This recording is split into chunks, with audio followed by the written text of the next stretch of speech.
on peut trouver 1 kilo de banane moins cher à Paris qu'à la Martinique. Et pourtant, elle sort de Martinique. Quand on a vu l'octroi de mer, la TVA, les taxes douanières, on a été plus loin, on s'est rendu compte que la grande distribution bénéficie d'exonération de certaines taxes, notamment de la taxe d'octroi de mer à hauteur de 62 à 80 millions d'euros par an. Donc, on sait également que le syndicat de la grande distribution de la Martinique opère par massification sur tous les océans du monde. Donc, en tout cas, sur tous les départements ou territoires d'outre-mer de France. Donc, ce phénomène de massification fait que même si le syndicat de la grande distribution est né et vit à la Martinique, mais il opère en Polynésie, en Kanaki, à La Réunion, en Guyane, en Guadeloupe, à la Martinique, à Saint-Pierre-et-Miquelon et consorts.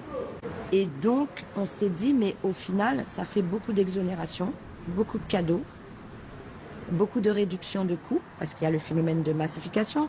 Quand le groupe Bernard Ayotte a un carrefour ou des carrefours implantés sur chacun de nos territoires, quand il va commander en masse, donc forcément, il a une réduction de ses coûts d'achat aux producteurs. Et à la fin, pour le consommateur, qu'il soit à la Martinique, à la Guadeloupe, à la Réunion ou en Kanaki, les produits sont à plus de 40% plus chers. Donc il n'y a aucun geste qui est fait au niveau des consommateurs, donc leurs clients. Et c'est de là qu'on s'est dit, c'est plus possible de continuer ainsi. Une fois qu'on a additionné toutes les taxes, qu'on a enlevé toutes les exonérations, ça n'explique toujours pas pourquoi à Paris, un pack d'eau est à 2,42 €, il est à 12 € chez nous. Au final, on a affaire à des gens qui respectent scrupuleusement ce qu'on appelle le pacte colonial, qui a plusieurs siècles.